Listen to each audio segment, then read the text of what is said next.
인간은 누구나 한계를 느낍니다. 어쩌면은 야망이 큰 사람일수록 더 한계를 느낍니다. 내 사전에 불가능이 없다 한 나폴레옹은 그 한계를 느끼고 마지막에 크게 후회하면서 죽은 것입니다. 성경에는 우리 인생이 어떤 문제 앞에 한없이 무력한 존재인 것을 늘 얘기를 하고 있습니다. 그런데 그걸 깨닫는 사람이 있고 깨닫지 못하는 사람이 있어요. 그래서 자기 인생의 목표를 세우고 진력을 다해서 달려가는 사람이 있습니다. 그러다가 한계가 부딪혔을 때에 무너지고 그리고 극단적인 선택까지 하는 사람들이 있습니다. 그러나 한편으로는 그 한계로 인해서 그리스도께로 나와서 그 한계가 극복이 되어지고 영원한 승리 속에 거하는 분들이 있습니다. 그것을 살아있을 때 믿은 사람이 하는 고백이 있는데, 그리스도인의 마음 속에 샘솟는 이 기쁨은 세상은 보지도 못하고 그것에 대해서 세상은 알지 못한다라고 고백한 사람이 있습니다. 많이 배우지는 않았지만은 예수 그리스도를 만나고 그 뜨거운 감정을 주체할 수 없어서 전 미국을 뒤집어 버린 무디 선생입니다. 철자법이 좀 틀리면서 설교하는데도 전 미국이 완전히 바뀐 것이죠. 오늘 우리는 한계와 무력감을 통해서 그리스도께 나아가서 위로받고 참 소망을 가지고 영원히 승리하는 하나님의 사람으로 살아가느냐, 그렇지 않고 우리 인생에 깨어오는 한계와 무력감에 그냥 무너지는 인생이 되느냐 하는 것은 우리가 하나님의 말씀을 듣고 은혜를 받느냐 못 받느냐 차이입니다. 이 교회와 저 교회가 중요한 것이 아니고 내 인생의 문제, 한계, 내게 오는 무력감, 여기에서 하나님의 말씀을 듣고 내가 소생하게 되느냐, 아니면 환경을 탓하느냐, 교회를 탓하느냐, 가정을 탓하느냐, 그러다가 무너지느냐, 그거는 본인에게 해당되는 겁니다. 솔로몬은 이 사실을 조금 늦게 깨달았어요. 지혜는 많았지만은 조금 늦게 깨달았습니다. 그래서 많은 것을 누려보고 전도자가 이르되 헛되고 헛되며 헛되고 헛되니 모든 것이 헛되도다. 전도서 1장 펴자마자 인생의 한계와 무력감을 표현합니다. 그리고 많이 아는 것이 좋으냐? 그것도 꼭 많이 아는 것이 다 좋다 하지 않습니다. 13절에 보면은 지혜가 많으면 번뇌도 많으니 지식을 더하는 자는 근심을 더하느니라. 어떨 적에는 차라리 몰랐으면은 그것이 더 좋을 뻔했는데 알아서 병이 되는 것도 있다고 말씀합니다. 그래서 잠언 12장 13절입니까? 일의 결국, 전도서 12장 13절, 일의 결국을 다 들었으니 하나님을 경외하고 그의 명령을 지킬지어다. 이것이 사람의 본분이라 라고 고백을 했었습니다. 오늘 또 본문의 왕의 신하가 그렇습니다. 왕의 신하, 대단한 자리에 있고 높은 자리에 있고 권력이 있습니다. 인생의 한계와 무력감을 느낍니다. 그 당시에 헤롯 왕의 관리를 맡은 지위 있는 사람이었습니다. 그런데 아들에게 문제가 왔는 겁니다. 아들이 곧 죽게 됐어요. 생명을 살리기 위해서 그는 어디로 가느냐? 주님께로 찾아가는 겁니다. 우리 인간에게는 돈으로 해결 안 되는 문제가 있어요. 의학이 엄청나게 발달됐습니다. 그러나 의학으로 고쳐지는 못하는 질병들이 있습니다. 내 힘으로 바꿀 수 없는 그러한 문제들이 앞에 있을 수도 있습니다. 그 절망이 예수님께로 나오는 계기가 되면은 그는 복이 있는 것입니다. 그게 오늘 왕의 신하인 것입니다. 그러나 그 문제를 가지고 절망을 한다. 그게 죽음이라는 것을 우리에게 말씀합니다. 오늘 우리는 한계와 절망이 나를 예수께로 인도하는 계기가 되느냐, 아니면은 그 절망에 내 힘으로 도전하다가 그러면서 그냥 자포자기를 하느냐, 이거는 모든 인생에게 주어지는 길인데, 좁은 길 예수께로 나아가느냐, 넓은 길 이 말 저 말 듣고 가다가 멸망길을 가느냐 하는 것입니다. 예수님께서는 갈릴리 가버나움에서 많은 기적을 베푸셨습니다. 그런데 오늘 또 왕의 신하가 와서 강구할 때에 표적과 기사만 보고 믿는 자들의 낮은 신앙생활을 책망하시는 것이 오늘 본문인 겁니다. 왕의 신하가 애절한 심정으로 아이가 죽기 전에 함께 가주시기를 재차 간청합니다. 예수님께서 그에게 말씀으로 네 아이가 살았다라고 선언하면서 돌아가라고 말씀합니다.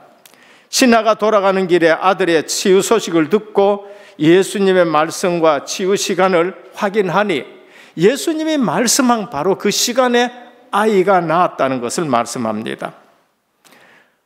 온 가족이 예수 믿게 됩니다. 오늘 우리는 한계에서 낙심하지 말고 주님께 나아가기를 축원합니다. 내게 한계가 있다.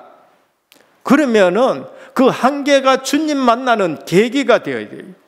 한계가 주님 만나는 계기가 되었을 때에 한계는 우리에게 축복의 전환점이 되는 것입니다. 그래서 왕의 신하가 주님께 나왔다는 것이, 그러면서 주님의 말씀을 듣고 간 것이 큰 복인 것입니다. 본론입니다. 첫 번째, 예수님은 표적 중심이 아니라 믿음에 대한 말씀이 중심이다라는 것을 우리에게 말씀합니다. 요한복음에는 7가지 기적이 기록이 되어 있습니다. 지난주까지는 7번에 대해 나는 누구다라는 것을 말씀하셨어요. 구약의 모세 앞에 하나님이 나는 여호와다, 나는 여호와 살롬이다, 아브라함에게 나는 여호와 이레라는 것을 고백하게 하시고, 여호와 라파다, 나는 여호와의 깃발이다, 여호와 살롬이다, 여호와 산마다, 많은 것으로 하나님은 나는 나다라고 나타내 주셨습니다. 신약에서는 그 하나님 되시는 성자가 오셔가지고 나는 참 포도나무다, 나는 부활 생명이다, 나는 생명의 떡이다, 나는 생명의 물이다, 나는 생명의 빛이다, 나는 양의 문이다, 나는 선한 목자다, 7번을 말씀하셨어요. 그런데 요한복음에는 7번 큰 기적을 나타내 주셨습니다. 단순한 이적 사건이 아니라 예수님이 누구신지를 드러내는 표징으로 기록됐어요.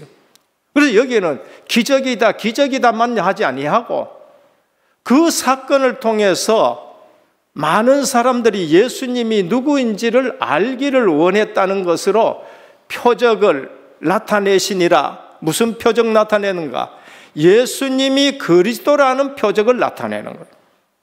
예수님이 하나님의 아들이라는 표적으로 그 일을 행하신 거예요. 그러니까 요한복음을 볼 적에는 하나를 딱 기억하고 요한복음을 보시고 읽어야 돼요. 요한복음의 주제가 뭔가? 하나님의 아들이신 예수 그리스도.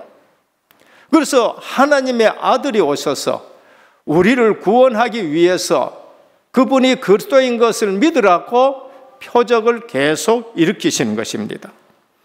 요한복음 2장에 가나 혼인잔치에 물로 포도주를 만들었습니다. 그것은 무엇을 의미하는가? 우리의 부족함을 기쁨으로 바꾸시는 참 신랑이신 예수 그리스도. 그 가정, 그 교회에 부족한 것을 채워주시고 참 기쁨으로 바꾸시는 신랑 되신 예수 그리스도. 오늘 왕의 신나 아들을 고치신 것은 말씀으로 생명을 주시는 예수 그리스도. 베데스다의 병자 치유합니다. 영혼을 일으켜 은혜 주시는 예수 그리스도. 오병이어의 기적을 일으켰습니다. 육신의 떡만이 아니라 생명의 떡을 주시는 예수 그리스도. 물리를 걸으셨습니다. 폭풍 가운데 오셔서 세상을 잔잔하게 하시는 예수 그리스도. 날 때부터 맹인된 자를 고치십니다. 어두움을 밝혀 눈을 뜨게 하는 세상의 빛 되신 예수 그리스도. 내가 세상의 빛이다. 영적 눈을 뜨라는 거죠. 나사로를 부활시키십니다. 죽음을 이기신 예수 그리스도. 사망 문제를 해결하신 예수 그리스도인 것입니다. 그러면은 오늘 우리는 본문에서도 예수님이 신하와 무리들에게 하신 말씀이 뭔가? 표적과 기사를 넘어 말씀에 대한 믿음을 가지라는 겁니다. 우리는 예수를 믿는데 기적만 요구하는 신앙이 있었어요. 그게 누군가? 유대인들이었습니다. 유대인들은 예수님을 따라다니면서 계속 기적을 요구해요. 그분이 기적을 베풀었을 때에는 하나님의 아들이시고 우리를 구원하러 오신 분으로 그의 말씀을 믿어야 되는데 그거는 안 보이고 기적만 보이는 거예요. 우리 예수님이 표적을 구하는 자들에게 여러 번 경고하십니다. 마가복음 8장에 질병이어로 4,000명을 먹이신 이후에 주님이 하시는 말씀을 오늘 우리는 이 본문을 통해서 왕의 신하에게 하는 말씀을 보면서 우리는 우리의 신앙을 바로잡아야 됩니다. 한번 같이 마가복음 8장 11절에서 13절 같이 한번 읽도록 시작. 바리새인들이 나와서 예수를 힐난하며 그를 시험하여 하늘로부터 오는 표적을 구하늘 예수께서 마음속으로 깊이 단식하시며 이르시되 어찌하여 이 세대가 표적을 구하느냐? 내가 진실로 너희에게 이르노니 이 세대에 표적을 주지 아니하리라 하시고 그들을 떠나 다시 배에 올라 건너편으로 가시니라.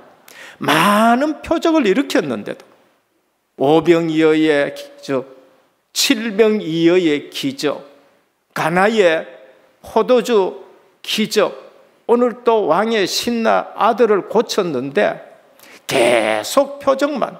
우리 신앙생활에 예배 드리러 오고 신앙생활 합니다. 우리 신앙생활의 기준은 뭐예요? 가정의 문제, 자녀의 문제 생겨, 그 다음에 사업의 문제.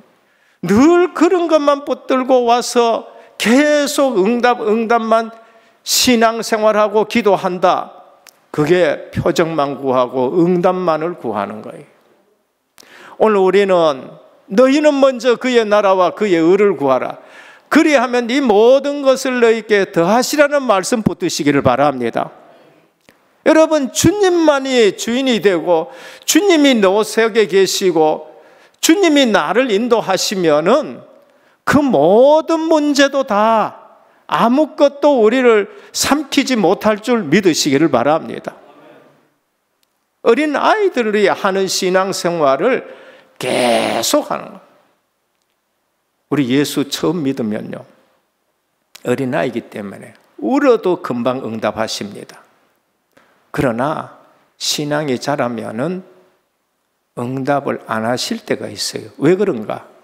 그거는 어린 아이들이 하는 구하는 것이기 때문에 더 하나님 나라를 위해서 기도 제목을 바꾸기도 하시고 수준을 높이기도 하십니다. 마태복음 16장에도 바리새인과 사두개인들이 와서 예수를 시험하여 하늘로 오는 표적을 구하거늘, 예수님이 뭐라 하십니까? 마태복음 16장 4절, 날씨는 분별할 줄 알면서 시대의 표적은 분별할 수 없느냐? 악하고 음란한 세대가 표적을 구하나 요나의 표적밖에는 보여줄 표적이 없느니라. 늘 3년 동안 예수님 따라다니면서 오늘은 무슨 표적을 구할, 오늘은 무슨 이적을 구할까? 예수님은 보지 못하고 구약에 예언된 그분을 보지 못하고 저분이 오늘은 무슨 표적을 구할, 무슨 표적을 무슨 기사를 일으키가, 거기에만 호기심이. 우리 어쩌면은 오늘은 하나님 무슨 응답을 주실까? 무슨 응답을. 그때 예수님이 내가 너희에 보여줄 것 가장 큰 기적이 뭔가? 가장 큰 이적이 뭔가? 기적 중에 기적이 뭔가? 요나의 표적이다. 십자가 부활인 것입니다. 여러분, 십자가와 부활로 나를 구원하신 것이 아무런 간격이 없다. 예수 그리스도의 십자가로 내 죄 사함을 받았는 것. 오늘 이 땅에 일어나는 모든 문제 우리 죄 때문에 아닙니까? 우리 욕심 때문에 아닙니까? 우리 탐심 때문에 아닙니까? 그 모든 것을 십자가에서 우리 죄를 다 사해 주시고 우리에게 영원한 생명을 주시기 위해서 부활하신 주님에 대한 간격이 없고 죄 사함에 대한 기쁨은 하나도 없으면서 기도 응답 때문에 신앙생활하고 예배드리고 쫓아다니니까 한평생 기적 쫓아다니는 신앙이나 한평생 응답 쫓아다니는 신앙이나 무엇이 다르냐 말이에요. 요나의 표적밖에 없다. 오늘 주님이 우리에게 보여주신 가장 큰 기적은 죽은 사람 살린 것도 아니고 안전병이 일으킨 것도 아니고 표적 중의 표적이 십자가와 부활인 것입니다. 오늘 그분이 나와 함께 하시는데 나를 믿는 자는 영생을 얻었다. 나는 부활이요 생명이니 나를 믿는 자는 죽어도 살겠고 무릇 살아서 나를 믿는 자는 영원히 죽지 아니하리라. 그게 내게 가장 큰 기적이 아닙니까? 이게 믿어지는 것이 기적이 아닙니까? 누가복음 10장 13절 14절입니다. 한번 같이 봉독하도록 하겠습니다. 시작. 화 있을진저 고라시나 화 있을진저 베세다야 너희에게 행한 모든 권능을 두로와 시돈에서 행하였더라면 그들이 벌써 베옷을 입고 제에 앉아 회개하였으리라. 심판때에 두로와 시돈이 너희보다 견디기 싫을. 가장 많이 기적을 행한 곳이 베세다인데 그런데 거기에 사람들이 기적만을 바라면서 그리스도를 발견하지 못한 겁니다. 그게 어디까지 나오느냐? 사도 바울이 예수 믿고 나니까 그게 보여지는 거예요. 고린도전서 1장 22절 24절입니다. 같이 봉독합니다. 시작. 유대인은 표적을 구하고 헬라인은 지혜를 찾으나 우리는 십자가에 못 박힌 그리스도를 전하니 유대인에게는 끄르끼는 것이요 이방인에게는 미련한 것이로되 오직 부르심을 받은 자들에게는 유대인이나 헬라인이나 그리스도는 하나님의 능력이요 하나님의 지혜니라. 할렐루야. 여러분, 지금 유대인이 뭐를 구해요? 표적을 구하는 신앙이에요. 기적을 일으키는 신앙이에요. 아마 박대무상 목사가 오늘 여기서 병자 안수해가지고 나았다, 안전병이 일어났다, 이제 은혜교회 미 터질 겁니다. 근데 거기에 오는 사람들은 기적을 보고 오는 신앙생활이 너무 많다는 거예요. 유대인들의 체질이 지금 표적을 구하는 신앙이 되었고 헬라인들은 지식만 구하는 그러한 신앙이 되어 있다는 거예요. 그러니까 유대인의 신앙에 체질하고 헬라인의 신앙에 체질하고 오늘 또 보면은요, 새로운 메시지 쫓아다니는 새로운 단어가 나오면은 그거 쫓아다니는 신앙생활들이 그게 헬라인은 지식을 구하는 신앙생활인 겁니다. 오늘 기적은 믿음을 전제해서 주님이 베풀어 주신 거예요. 그러면은 내 인생에 주님이 한 번 기적을 베풀어 주셨다. 그 주님이 부활하신 주님이고 나와 함께하는 주님이고, 그러면 그 주님의 말씀을 붙들고 살아가야 되는 것이 성숙한 신앙생활인데, 맨날 이 문제 가지고 기도하고 저 문제 가지고 기도하고 응답 왔느니 안 하느니, 이제 그것이 기적을 추구하는 신앙입니다. 오늘 또 우리는 왕의 신하와 그때 하신 말씀을 기억하면서 말씀을 신뢰하는 신앙생활하기를 축원합니다. 둘째는 말씀을 듣고 움직이는 신화입니다. 오늘 신화는 예수님의 치유에는 안수로 찾아오셔서 안수하면서 치유하는 것이 성경에 참 많이 있습니다. 베드로의 장모 열병, 예수님이 안수하셨어요. 나병 환자 손을 내밀어 그들께 대시며 이르시되 내가 원하노니 깨끗함을 받으라 안수하셨습니다. 회당장의 딸, 그의 손을 잡고 이르시되 달리다곰 하시니 그 소녀가 일어나서 살아났습니다. 귀먹고 말 더듬은 자에게 그 사람을 따로 데리고 무리를 떠나 그의 양귀에 손가락을 넣고 안수하셨습니다. 그러나 예수님은 말씀으로 치유한 때도 있습니다. 오늘 또 가라, 내 아들이 살아있다고 말씀합니다. 그런데 그 신하는 말씀을 믿고 돌아갔어요. 너희가 표적만을 구하느냐? 네 아들이 살아있다 할 때에 돌아갔습니다. 집에 도착하니 아들이 살아났어요. 종들이 말하기를 어제 7시에 열기가 떨어졌나이다 하니 그것이 예수님이 말씀한 바로 그 시간임을 알게 되었습니다. 말씀으로만 치유한 일들이 주님에게는 너무나도 많았습니다. 가버나움 백부장 하인입니다.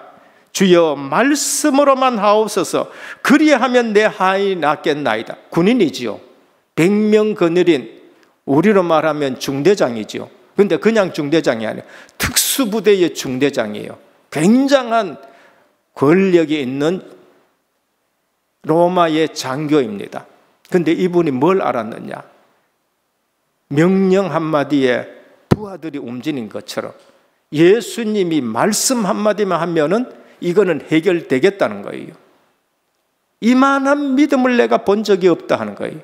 오늘 우리 신앙이 표적 중심이 아니고 응답 중심이 아니고 말씀 중심으로 바뀌는 신앙생활 되기를 바랍니다. 오늘은 기적을 일으켰지만은 주님이 우리에게 주시는 말씀과 교훈이 뭔가? 말씀에 대한 믿음. 주여 말씀으로만 하옵소서, 그리하면 하인이 낫겠나?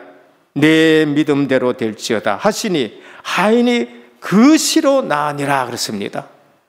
오늘 주의 말씀은 능력 있는 말씀입니다. 주의 말씀은 창조의 능력이 있는 말씀이고 주의 말씀은 성취되는 말씀입니다. 10명의 나병 환자가 주님께 왔습니다. 가서 제사장들께 너희 몸을 보이라 하셨더니 그들이 가다가 깨끗함을 받았어요.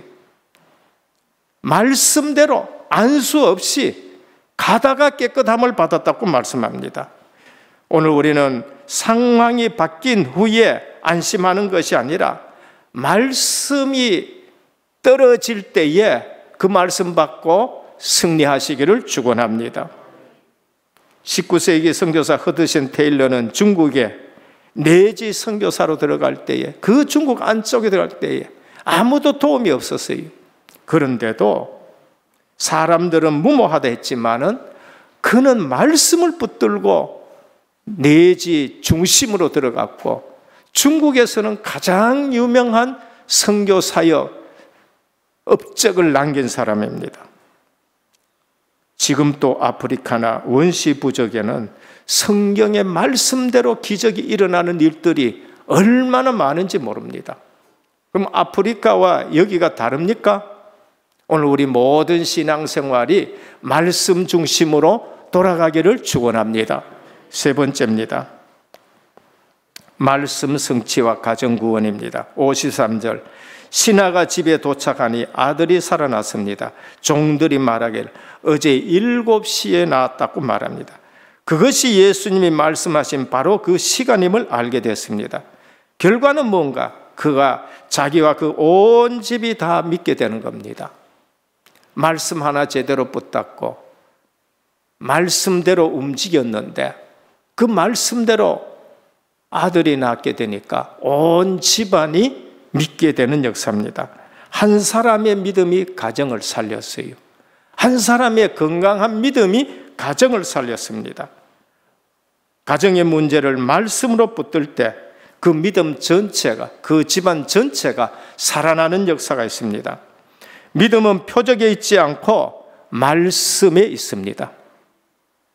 표적은 믿음을 유발하기 위해서 하신 것이지 늘 그 표적에만, 응답에만 우리 신앙이 매여 있다, 그건 잘하지를 않는 것이고 어느 날 그것 때문에 오히려 시험 드는 것입니다. 그러나 말씀을 붙들 때에는 거기에 하나님의 역사를 보고 그 말씀을 붙들 때에 하나님이 이루어 가시는 것을 볼 수 있습니다. 표적은 믿음을 위한 것입니다. 그래서 상황이 바뀐 후에 믿는 게 아니라 말씀을 듣고 말씀이 믿어지면은 그게 진정한 믿음이 되는데, 믿음은 들음에서 나며 들음은 그리스도의 말씀으로 말미암니라 하셨습니다. 오늘 복음의 말씀을 많이 듣기를 축원합니다. 결론입니다. 예수님의 말씀은 시간과 공간에 제약받지 않습니다.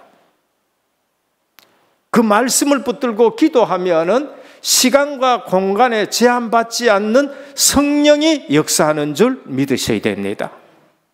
우리는 시공간에 제한받는 인간이 뭘 그렇게 가능하겠습니까? 주의 말씀은 오늘 보니까 시간과 공간에 제한받지 않아요. 그럼 우리는 그 말씀 붙들고 기도할 때에 내가 여기서 기도하면 군에 있는 아이에게, 공부하러 간 아이에게, 사업하는 그 현장에, 우리 선교지에 주님은 시공간 상관없이 역사하게 되는 것입니다. 우리의 삶에 어떠한 절망과 문제들이 있습니까? 우리는 말씀을 붙드시길 바랍니다.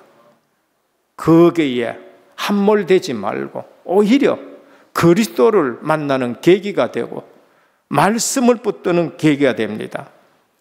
한번 따라합시다. 가라, 내 아들이 살아있다. 가라, 내 기도가 응답되었다. 가라, 내가 너와 함께 하겠다. 살아계신 주의 말씀을 붙드셔야 돼요. 구원은 한 사람의 믿음에서 가정 구원, 가정 복음화가 되어지는 걸 볼 수 있습니다. 우리 오늘 합심 기도하도록 하겠습니다. 시작. 주님, 내 믿음이 표적이 아니라 말씀에 뿌리 두게 하옵소서. 주님, 주의 말씀은 시공간의 제약을 받지 않고 지금 치유하실 줄 믿습니다. 주님, 내 믿음이 가정과 교회, 직장 살리게 하옵소서. 예수 그리스도의 이름으로 기도드립니다. 아멘.